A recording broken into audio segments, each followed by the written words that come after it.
Hello, welcome to our podcast, Accepting Together. Today I have a special friend of mine, Shri, with me.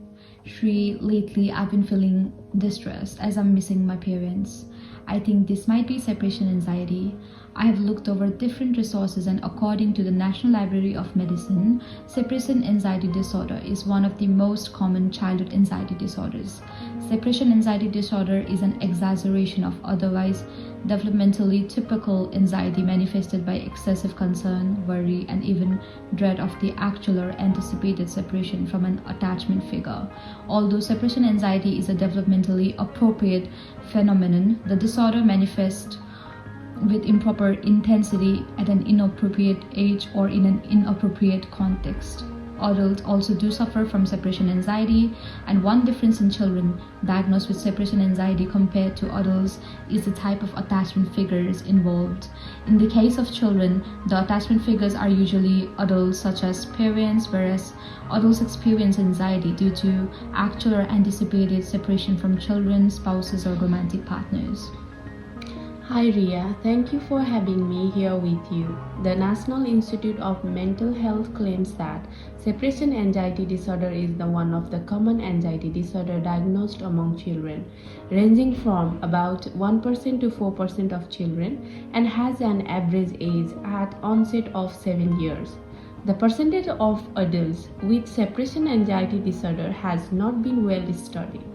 The Australian Government Department of Health and Aged Care tells that half of all children and young people aged 4 to 17 years with mental disorder had an anxiety disorder.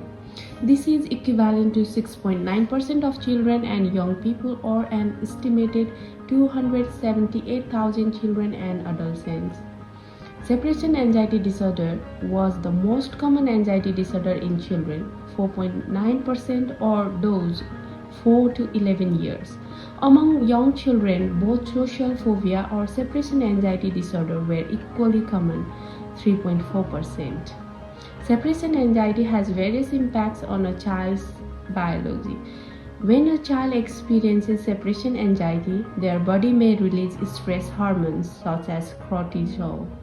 Over time, this can affect the child's overall stress response and may contribute to the development of anxiety disorders. Separation anxiety can also affect a child's sleep patterns. Children who experience overall health and well-being, separation anxiety can also contribute to digestive issues such as stomach ache or nausea. This may be due to the effects of stress hormones on the digestive system. According to JAMA 2022, separation anxiety disorder involves excessive distress and worry about separation from home or close attachment figures. It has a lasting impact on children. It can also affect the developing brain. Chronic stress can lead to changes in the structure and function of the brain, which may affect a child's cognitive and emotional development.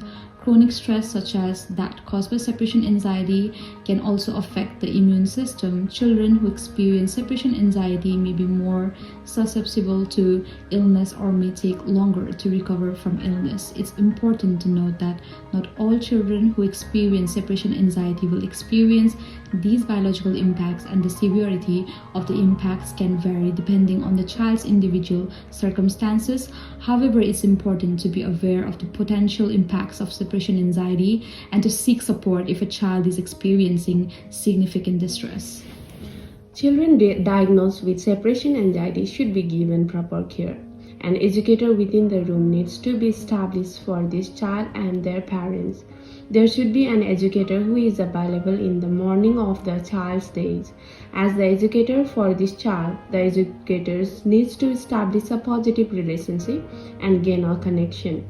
This means engaging with the child in play, talking to the child, getting to know the family. An educator should encourage the child to join in group times during arts and crafts activities, morning tea, etc., which needs to be done during the orientation visit. Educators can arrange pillows, stuffed toys, which may be needed to comfort the child. Thank you, Shri. Today's podcast has been so informative, and I hope everybody got an insight about separation anxiety.